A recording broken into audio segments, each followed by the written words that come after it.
So here is a off-grid panel.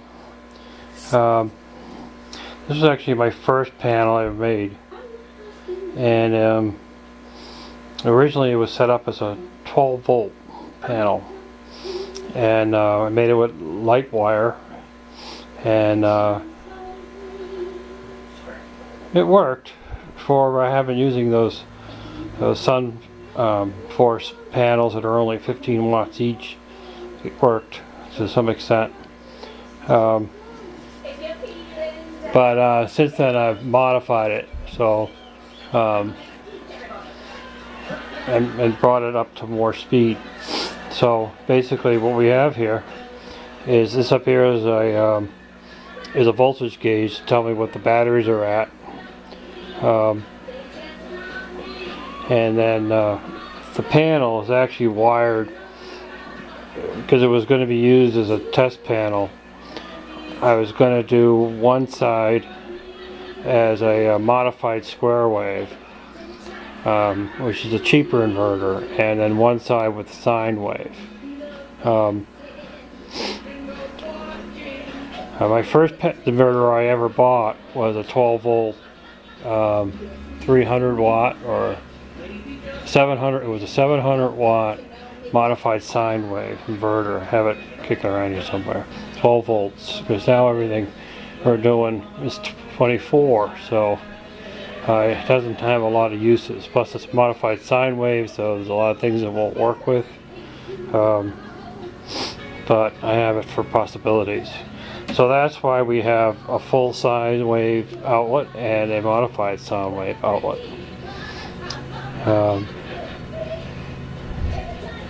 Up here we have the resistors, and I have them spaced off the deck by 2.5 inches or so to keep it from contacting the wood, because apparently it will actually burn the wood if they get too hot.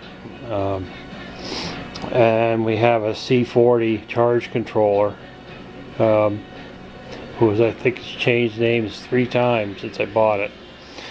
But it's still the same one. So that can take 12 volt, 24 volt, or 36 volt, depending on how you set the jumpers.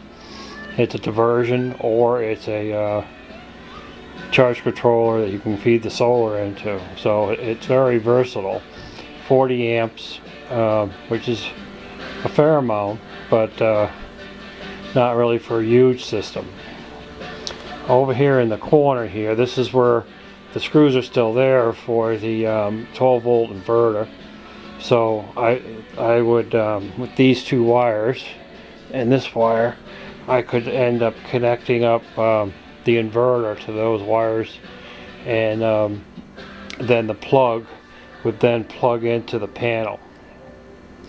Now if it's a 3,000 watt inverter, which is what I have currently for a full sine wave, I would of course have to upgrade my plug to a 10 gauge, which is fairly easy to do as long as you can find one. But you can direct wire it in. So the AIM's 3,000 watt true sine wave, it has a jumpers on it for you can just hook a cable directly to it and then bring it over and connect it into your panel. So the other option here too is over here. There's a switch over here, and up here is the fuse. So this is a 300 amp fuse, and then a switch. On the other side, the switch is going to go down to the battery bank, and then the the other leg from the battery bank, the minus side, then comes up to these bus bars. One bus bar is positive and one bus bar is negative. And these are kind of cool because you can buy the bus bars at Home Depot for about $8 a piece. Then you can get these lugs here that can go, and then you loosen up 2 screws, you slide it in to the bus bar and tighten it down, so you don't have to find the bus bars that are really large holes, which are kind of a challenge to find, depending on your resources. Here in the Berkshires we have Home Depot, and then we have some really good hardware stores and some good electrical supply houses, but it's kind of hard to walk into an electric supply house and tell them what you're looking for, because they usually look at you with 4 heads. You want off-grid, battery.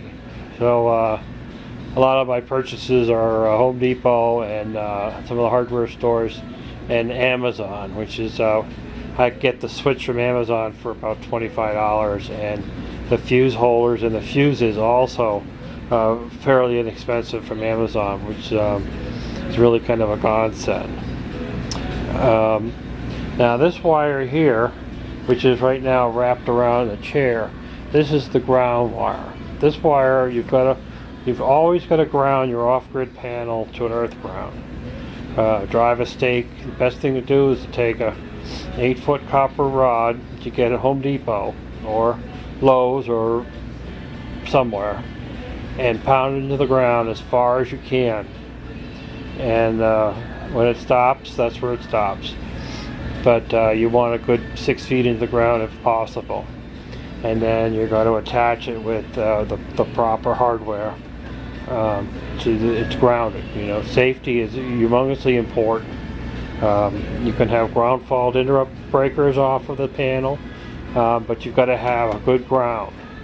You want to ground your inverter. You want to make sure things are grounded properly. And that's about it, I think. I could put the panel over here for the rectifier coming off a wind generator, and then have the inverter actually for the 3000 watt is a pretty heavy puppy. So you may not put it on here until you get this mounted on the wall. But this actually is a pretty basic setup, and it's simple. And it might cost you a couple $100 in materials.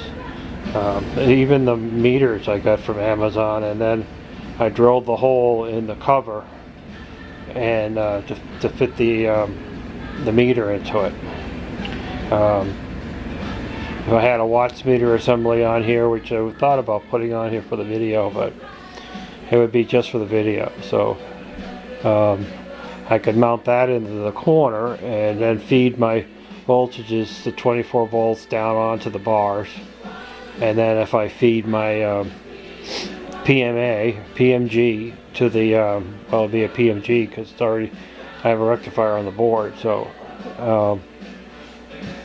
into that assembly, then now the watts meter on that assembly would monitor what my voltage is on my batteries, and at the same time as telling me what I'm getting for performance out of the PMG.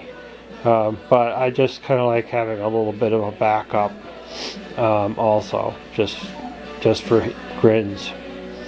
And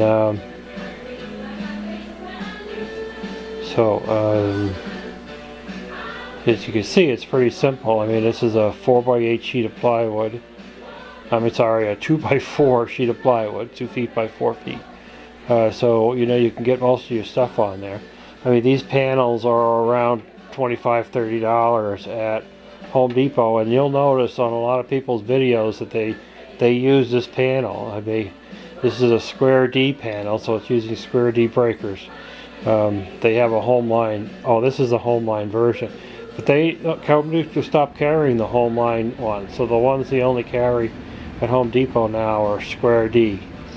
Just means that your GFI breakers are going to be a little more expensive, like double.